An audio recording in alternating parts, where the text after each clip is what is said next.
wake, hear the birds and see the sun. Welcome back to Rainey Dewey's Art Spot.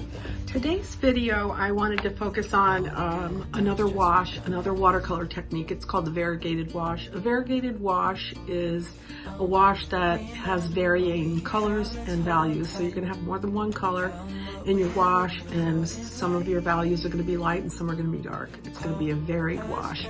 This wash is a little different in approach because it's going to be done wet and wet. So we're going to wet the whole paper, and then we're going to start to layer in our variety of colors. The photograph that I'm going to use, if I can find it, is a winter. Okay, the photograph that I'm going to use is this winter landscape. It's very, almost monochromatic if you look at it, and I didn't really realize that until I got a little bit deep into my variegated wash. So you'll see that it didn't come out, things didn't work out exactly the way I had hoped, and so I'm taking you on that journey. And I'll tell you, sometimes when things don't come out or turn out or go the way we hope they will, we learn things along the way. So we're gonna plunge in, and I'm gonna take you on a journey. All right, grab your paints, or at least grab your notebook. Okay, for your variegated wash, you're gonna want to cover your entire paper with clear water. And then you're going to lay in your colors. You can see that I'm using ultramarine blue, and I'm either mixing it with vermilion or with burnt sienna. And since blue and orange are color complements, you're going to get a variety of grays when you mix ultramarine blue with either of those colors.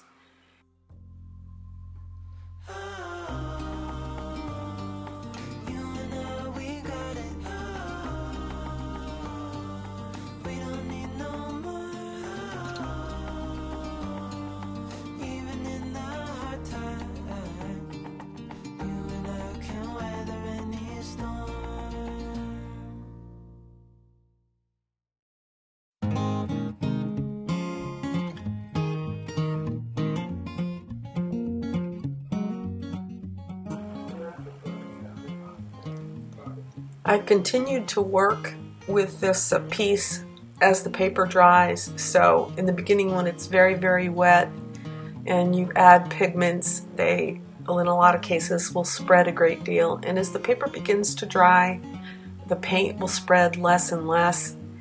You can see there I reapplied a coat of clear water after the paper had dried, and that way I can work again in a wet and wet situation. The colors I'm mixing for that tree are Phthalo or Peacock Blue. Peacock Blue is a Holbein paint with burnt sienna. I use that a lot of times for mixing evergreen colors. What I'm using here is a gouache white. Gouache is an opaque water-based paint, and alternatively I could have masked out all the whites that are on the boughs of that evergreen, but in this case I decided to use the gouache white for a couple of reasons. Laziness, number one, and number two, I wanted to talk a little bit about using an opaque white with the watercolor. I had a lot of rules early on, and one of them was no white, save the white. And it is really lovely if you can save the white, it's very luminous. But I went to a show out in Cooperstown that was exhibiting some Winslow Homer paintings, and I noticed that in his watercolors he used a lot of an opaque white, and I thought to myself, egads, if Winslow Homer can use an opaque white, who the heck do I think I am? Prohibiting myself from doing so. So after that, that freed me. Now I still try not to use it, but if I have to use it, I absolutely will. And here's where things took a turn. The green was just too green. The piece was not as monochromatic as I had hoped it would be, and so I took the whole thing under cold water. I left it affixed to the board, and I gently rinsed it under cold water.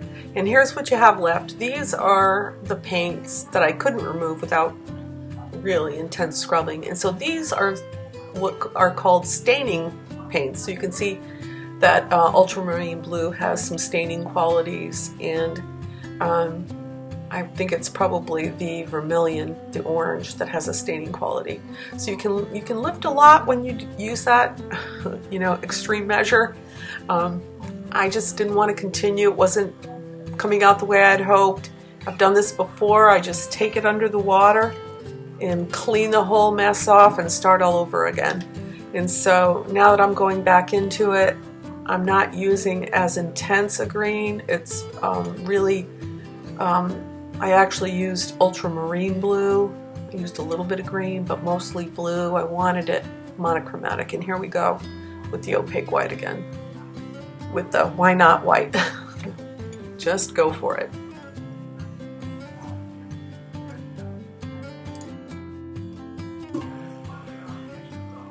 I also wanted to mention those dark lines in the back, those trees. What I had done with that was I took the back end of one of my brushes that's kind of sharp, and I tried to really remove some of the actual paper to make them look more like birches, but I was absolutely unsuccessful at doing so. So when I washed the whole thing underwater, those places where I tried to really scar the paper, they really took some of the paint. But I'm okay with that. I'm going to be adding some dark trees in the back anyway, so I'm not really off put by having those there. You can see. The little brush that I'm using is a brush that came from my father's uncle, so what would that make him? My great uncle. My great uncle Ron, he was actually a sign painter, and I ended up with a few of his brushes, and this one looks like it's actually made from horsehair, but it's very long, and it gives you these beautiful, nice, thin, tree-like strokes. Really lovely.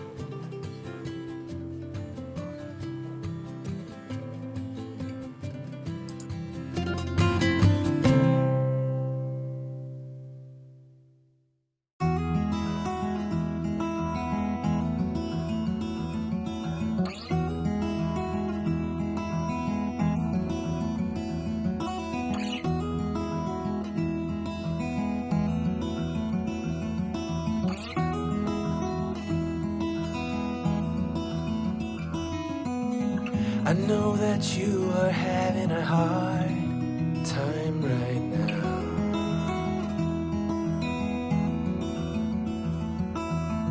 That everything seems to crumble around you.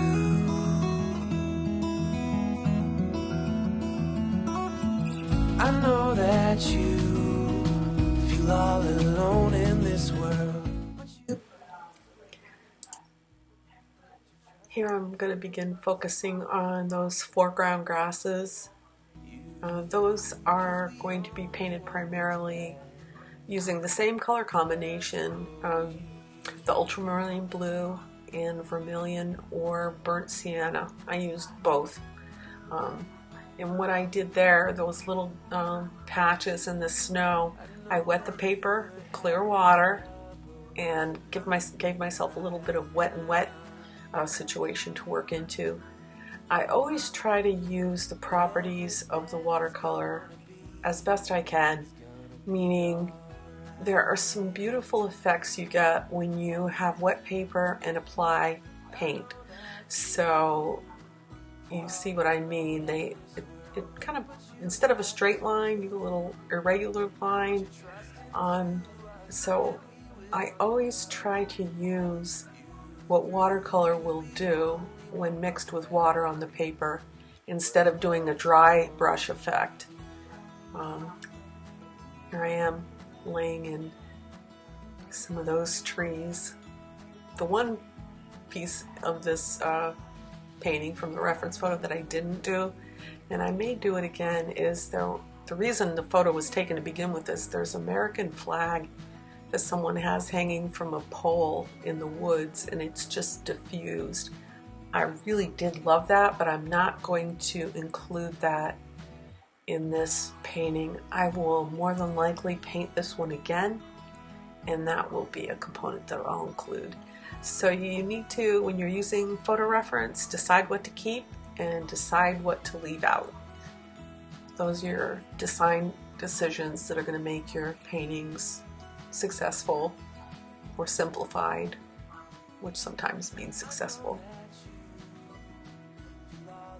And so I'm just working in some of those little background trees.